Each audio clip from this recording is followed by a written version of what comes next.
So we have breaking news coming in right now. Jawad Ahmed Siddiqui, the chairman of the Al Falah Group, has been remanded to ED custody for 13 days till 1st of December by the court.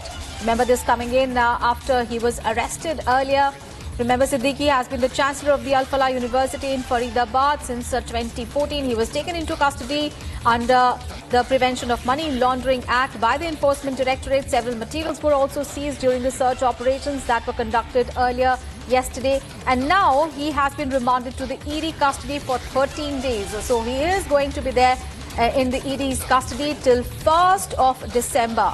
Remember, this is going to be a huge development in the Delhi terror module case. Let's get all the updates. Shambhavi, our colleague, is now joining us on the phone line. Shambhavi, this is going to be very, very significant now that ED has got the custody of Jawad Ahmed Siddiqui for 13 days. We can expect more revelations in the Delhi terror probe case. Absolutely. Actually, Jawad Siddiqui was at on the radar of the ED and the other security agencies, as we know. And now that he was taken into custody just yesterday and was being interrogated constantly for hours, this is a huge development coming in that he has been remanded to ED custody for 13 days as of now, till 1st of December. And this university, Al Falah University, has been at the center of this entire controversy, this entire incident, as we would say, this Dead Fort blast incident.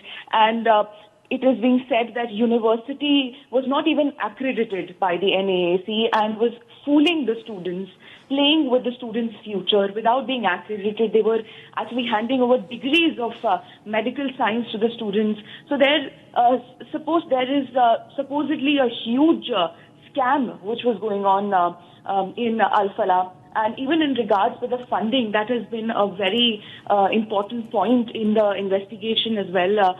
The point that where is this university getting its funding from? Although the university has very strongly maintained that their only source was the fees that they get from the students for the course.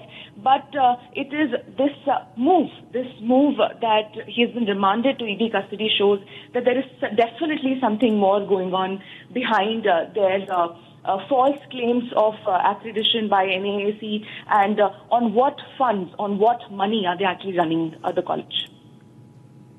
Right. And Shambhavi yesterday. All right. Thank you, Shambhavi, for getting us all those updates there. Thank you.